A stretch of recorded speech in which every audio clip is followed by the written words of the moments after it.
Bienvenue les petits lapins sur Galaxy Rider. Alors voilà, évidemment un jour j'ai fait une vidéo sur tout ce qu'il fallait savoir sur le roller en ligne. Maintenant je vais faire tout ce qu'il faut savoir sur le roller en quad. Déjà dans un premier temps ça ne change rien. Chaque débutant qui me suit déjà, ou pour les autres qui vont me suivre aussi, vous pouvez très bien commencer par du roller en ligne ou du roller en quad. Alors les quads, un certain qui appelle ça aussi du patin à roulettes.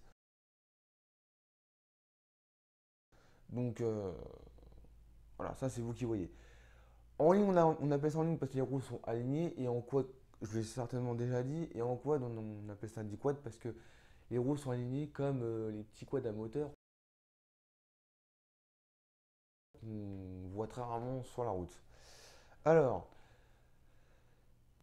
pour savoir sur le roller en ligne, je vous invite à aller voir la vidéo qui est sur ma chaîne YouTube. Maintenant, je vais directement aborder le sujet du quad. Le quad n'est pas une pièce unique, mais c'est une pièce sur mesure. Donc ensemble, je vais un peu vous décomposer comment est constitué un quad.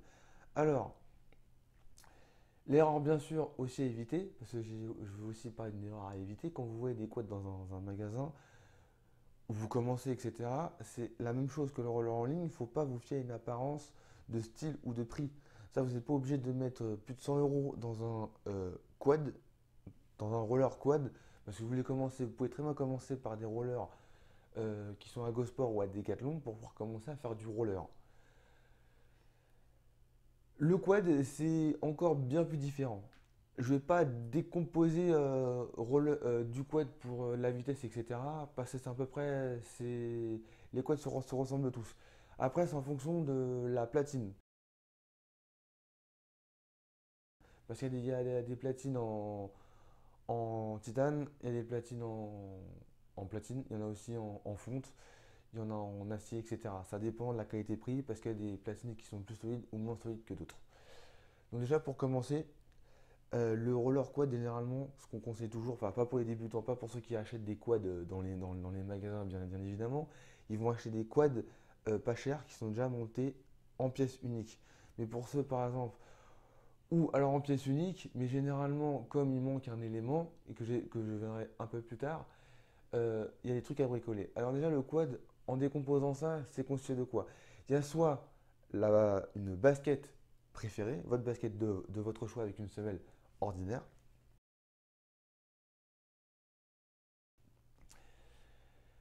soit une chaussure qui est directement adaptée pour le quad. Alors c'est une chaussure avec une semelle extrêmement rigide en plastique. Donc, si on prend l'exemple de la basket, juste en dessous de la semelle, il va y avoir une plaque métallique. Cette plaque métallique va servir à séparer, enfin, voilà, à séparer la semelle à la platine. Ça permet que quand on se dirige, on ne puisse pas avoir la semelle de votre propre basket qui se plie quand vous allez enfin, appuyer sur votre carré externe pour pouvoir tourner à droite ou pour pouvoir tourner à gauche. Au bout d'un moment, la semelle de la basket n'est pas faite pour ça. Donc va se plier, va se déformer. Donc la plaque qui est entre la platine et la semelle de votre basket va servir à retenir cette espèce de défaut qui va être provoqué au bout d'un certain moment. Que si vous prenez une basket, enfin pas une basket, mais une chaussure avec une semelle extrêmement rigide en plastique qui est adaptée pour, vous pouvez directement mettre la platine. Donc la platine est comme un skateboard. Parce que vous avez les platines de line et les platines de quad. Donc les platines de quad, comme vous avez vu, c'est exactement représenté comme un skate. La platine est aussi un objet de sur-mesure. Vous avez bien évidemment ce qu'on appelle le truck. Et le truck, ça sert à régler vos quads en fonction de votre morphologie et de votre gravité. Et ça sert aussi à se diriger parce que le truck, c'est ce qui permet de pouvoir mettre les roulements et les entretoises. Là, je parle en termes plus techniques. Alors, maintenant, on va prendre l'exemple d'une roue. Alors, les roues, en fonction des disciplines, entre vitesse, free skate, freestyle et skate cross, etc., ça dépend de la rigidité, de la taille. Donc, si vous voulez faire du quad de vitesse, par exemple, il faut des grosses roues. Des grosses roues, je pense, assez dur. Parce que du quad de vitesse, j'en fais pratiquement pas. Mais c'est des roues hyper grosses, assez rigides. Et après, si vous voulez faire du quad dense, du roller dense avec vos quads, ça, il faut des roues assez petites. Et par contre, là, je sais, parce que j'ai déjà des amis qui font du roller dance en quad, il faut des roues petites mais assez rigides. Donc, il faut généralement des roues en A5. Alors, A5, c'est généralement des roues plus dures qui durent plus longtemps dans le temps. Si on prend quand on prend du A avec un chiffre assez faible, la gomme est plus molle, donc du coup quand on frotte les roues au sol, elles vont s'user beaucoup plus rapidement. Que si on prend du A avec un chiffre plus élevé, donc genre du A5, les roues vont s'user beaucoup moins vite, donc on vous dirait beaucoup plus longtemps, même forcément ça va être beaucoup plus cher. Donc la roue, donc si vous voulez prendre une roue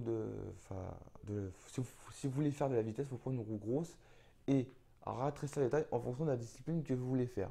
Ou prendre un chiffre plus petit ou un peu plus gros en fonction du A2 ou du A5, en fonction de la rigidité et de ce que vous voulez faire.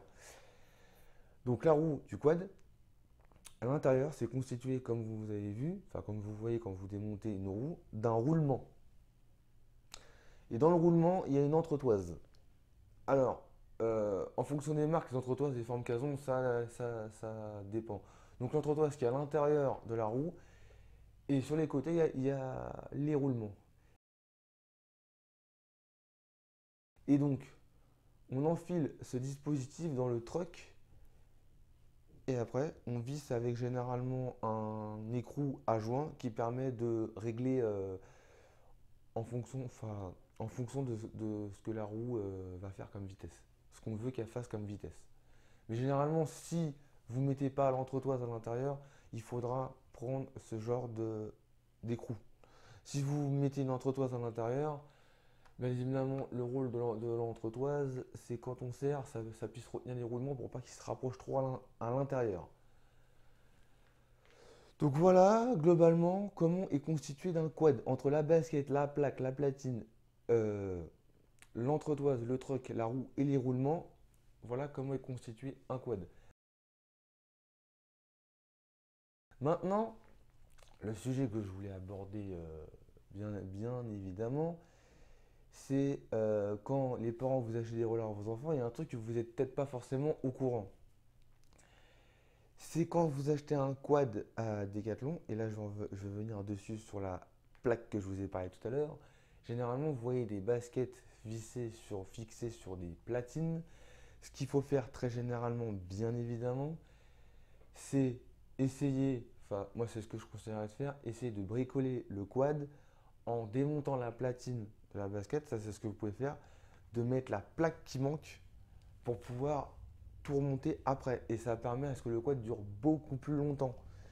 Et en fonction de mes conseils que je vous ai dit, enfin de mes astuces que je vous ai dit avant, le quad va durer beaucoup plus longtemps. Donc vous allez avoir un quad genre à 50 euros, même moins cher. Je ne sais pas combien il coûte à GoSport, mais ça va permettre d'acheter un quad pas cher à votre enfant ou à vous-même pour qu'il découvre, si le quad il adore ça, pour qu'il dure beaucoup plus longtemps.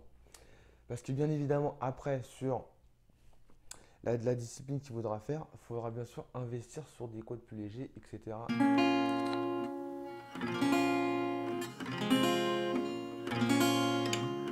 Alors maintenant, le sujet que je vais aborder, c'est bien évidemment ce fameux confort. Alors, il faut savoir que c'est pas que le line, parce que le line, les roues elles sont en ligne. Donc ça, je vous en avais déjà parlé. Là, le sujet que je vais aborder, c'est que bien évidemment, on va imaginer la platine en quad avec les roues, sans la basket et la plaque. Ou ça dépend si vous avez pris une chaussure avec une semelle extrêmement rigide. Quand on pose ce dispositif au sol, on s'en rend compte que tout tient au sol tout seul. Donc évidemment, la chaussure n'a pas extrêmement d'importance. Soit on peut prendre, comme il y en a beaucoup qui ont dit, des chaussures de foot, parce qu'apparemment les chaussures de foot, moi j'en ai jamais mises, mais ont un confort extrême. En même temps, je peux comprendre parce que quand on fait du foot, on a, on a besoin d'être super confortable sur ces chaussures. En quad, le confort est tout autant important. Donc généralement les chaussures, comme je vous ai dit au début, qui ont une semelle extrêmement rigide, adaptée pour faire des quads, généralement elles sont très confortables. Mais sauf que ce que je trouve pas pratique dans ces chaussures-là, c'est que elles sont mal adaptées pour les pieds parce que généralement, pour moi, j'ai déjà essayé ça, il y a beaucoup trop de mousse. Et généralement, on ne sait pas vraiment quelle taille prendre. Parce que, parce que c'est pas la même chose qu'en ligne. C'est-à-dire que là, disons qu'on ne sait pas si on doit prendre euh, pile à notre taille ou plus grand, ou voire un peu plus petit. Parce que comme les mousses, généralement, elles sont extrêmement imposantes forcément puisqu'ils ont misé sur le confort. Généralement, soit on arrive à prendre un peu trop grand, ou généralement on arrive à prendre un peu trop petit.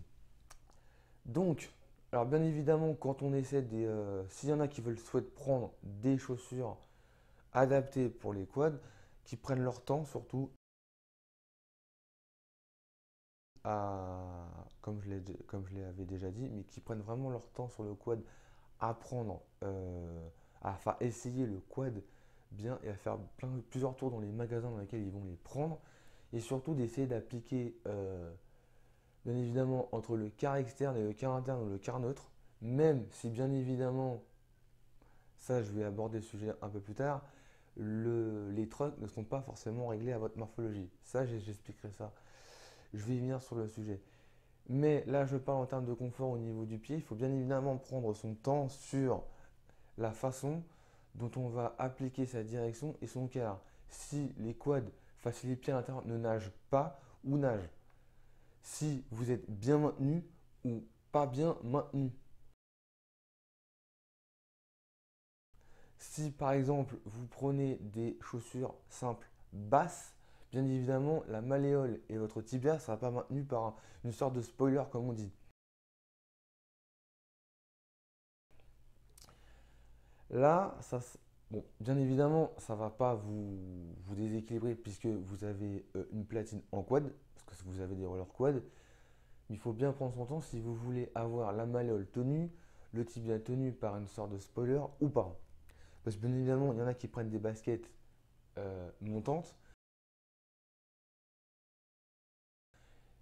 Généralement, elles ont des lacets ou un scratch. Et ça permet à ce qu'on ait la malléole ou le tibia maintenu pour pouvoir avoir le pied un peu plus mature pour pouvoir aussi être plus confortable. Donc il y a déjà ça à savoir, c'est que entre une basket ou une chaussure adaptée pour le quad, sachant que comme je vous ai dit, la basket, notre basket préférée, on peut aussi l'adapter pour faire du quad grâce à la plaque. Il faut savoir, est-ce que vous voulez des chaussures montantes ou est-ce que vous voulez des chaussures basses. Maintenant, un autre sujet que je voulais aborder, qui fait partie du confort et du maintien, c'est les parents quand vous achetez des rollers à vos enfants, il y a un truc aussi à savoir. Alors, on a abordé le prix, etc. On a abordé la plaque qui va se mettre entre la platine et la semelle. Maintenant, on va aborder un sujet, c'est que bien évidemment, le quad, quand vous l'achetez, tout fait, il sort d'une entreprise. L'entreprise qui a serré les quads vraiment à donf. Donc, soit vous demandez au magasin, alors le magasin pas Decathlon à Gosport, mais généralement à Nomad ou à Waysurf ou dans d'autres magasins dans toute la France. Ils vont certainement vendre ou pas des clés en fait qui vont pouvoir serrer et desserrer l'écrou qu'il y a au niveau du truck. Parce que le truck, il est fixé sur un support qui est sur la platine. Et quand vous retournez votre quad justement, il est maintenu par une vis. Et cette vis, elle est serrée à fond. Donc généralement, ce qu'il faut faire avec cette vis, c'est que comme elle est serrée à fond, il faut la desserrer jusqu'à ce que ça atteigne le bout de la vis sur le pas de vis. Alors pas la desserrer à fond, mais juste quand vous voyez que c'est serré, vous voyez un bout de la vis qui dépasse, qui a traversé l'écrou.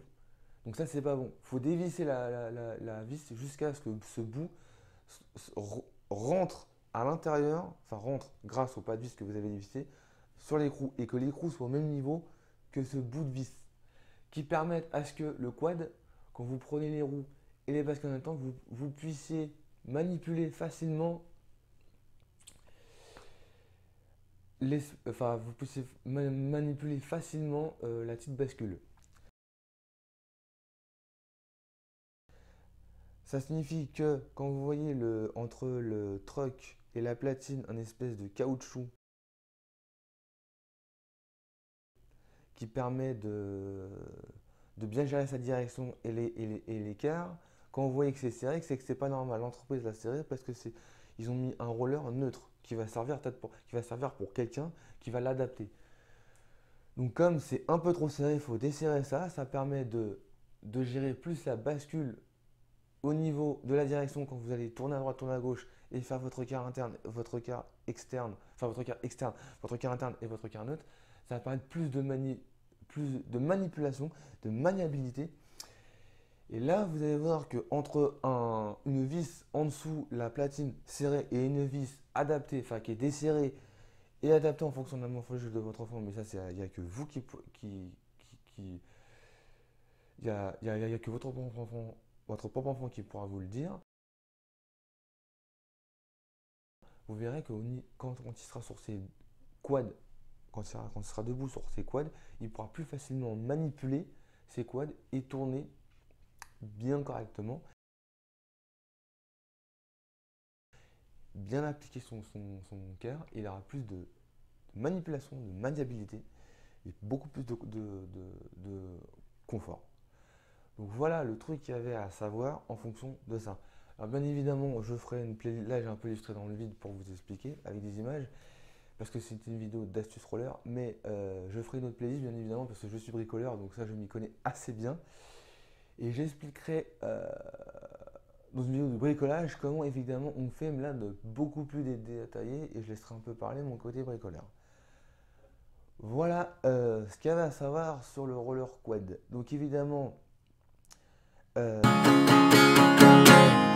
alors voilà, c'est déjà la fin de cette vidéo. Alors j'ai beaucoup parlé dans cette vidéo bien évidemment. Alors si vous avez bien remarqué, je m'améliore de plus en plus parce que je fais tourner la machine, je sais pas depuis à peu près 2 mois, j'en sais rien. J'arrive à mettre beaucoup de vidéos. Donc effectivement, j'arrive peut-être plus en articulation, etc. Je bégaye peut-être un tout petit peu moins, voilà, mais je commence à être à l'aise devant ma caméra, bien évidemment, parce que je prends du plaisir à chaque fois, et c'est une vraie passion à chaque fois à faire ces vidéos pour vous. Surtout que je tiens à remercier ceux qui me suivent, parce que ça y est, on a passé le cap des 10 abonnés, et merci de tout cœur, ça fait chaud au cœur, ça me fait plaisir, ça me donne envie d'aller encore plus loin, et ça me motive encore plus pour faire, pour faire encore plus de vidéos et me divertir encore plus dans le roller. Donc je vous remercie. Voilà. Donc comme je vous ai parlé, il y aura des vidéos, des prochaines vidéos. Donc si ce n'est pas encore fait, abonnez-vous juste en bas sur ma chaîne YouTube. Activez la petite cloche des notifications, ça c'est comme vous voulez. Lâchez un gros pouce bleu, ce qui me ferait plaisir. Partagez la vidéo avec votre entourage, ce qui me ferait plaisir. Pour augmenter le nombre de vues, ça vous êtes déjà au courant. Voilà. Deuxième vidéo de la semaine, donc on se dit à la semaine prochaine pour une nouvelle vidéo. Et n'oubliez pas les petits lapins qu'un rider avance toujours droit devant.